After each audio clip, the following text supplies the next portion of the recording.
Hey, do you want to fight? Well, what are you going to do if another caregiver says that to you? Let's find out on JoJo the Caregiver Show. Now, conflict in the workplace will happen to you. It's one of those things we're going to have to learn how to handle and deal with. Most of us tend to ignore conflict or run away from the conflict, but you can actually use it as a positive. So remember, use it, don't diffuse it. Using it means, how can I use this conflict to provide better care to my clients? Remember, it's never just about you. It's always about your clients. So you want to kind of use conflict in a positive manner to provide a better environment to provide care for your clients. Now, conflict usually occurs with policy not being followed inside of the workplace or personal reasons. So conflict is either personal or policy. If it's policy, it's very easy to handle. Your supervisor, your director of care will handle it. As a matter of fact, they have to handle all policy issues.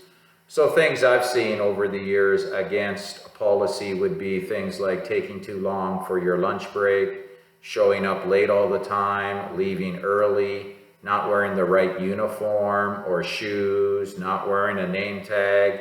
All of these issues go against policy. Policy has to be handled by your supervisor or the manager, director of care. So any policy issues, you would send up the chain and they should handle that right away. However, lots of conflict inside of facilities between caregivers is personal. A lot of personal issues that may come your way. And there's different ways you can handle it. I think one of the first ways you should remember is, are they talking about you, or are they talking about another caregiver or resident in the home?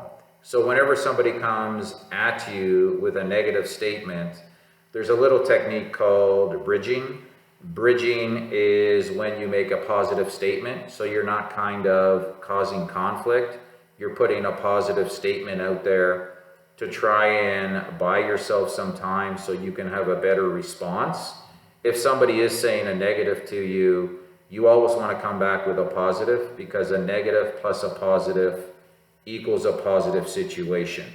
And the bridging technique is basically giving you enough time to think about a critical thinking response to the conflict that's occurring. So if they say something against you, you might want to come back with something like, you might be right about that.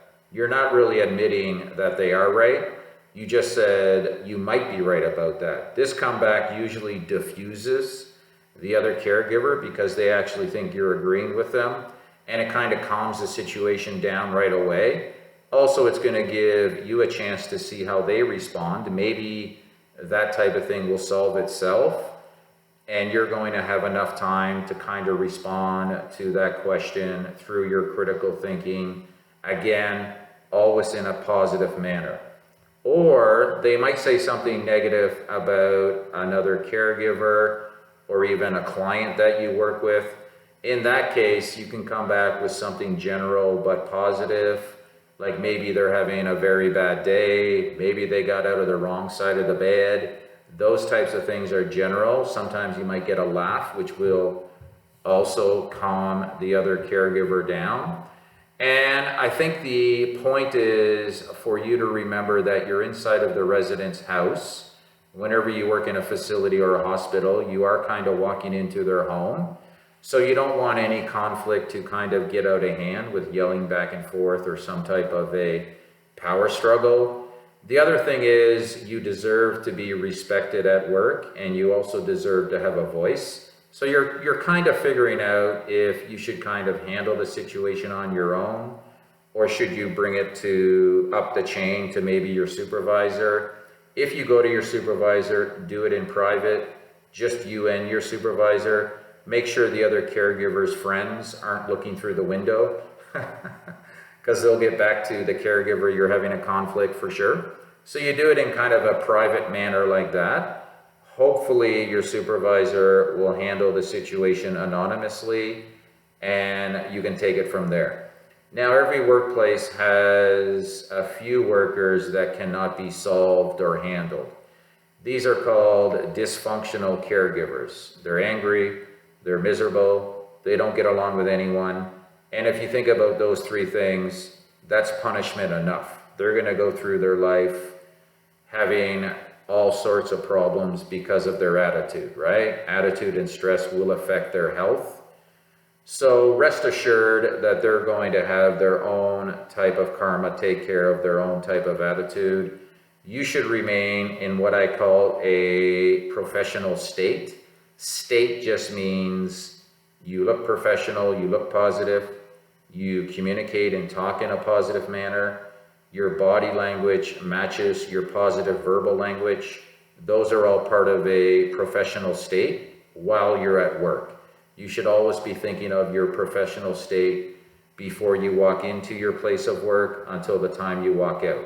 Now, sometimes it could be very difficult, right? Sometimes you're going to have to fake it until you make it.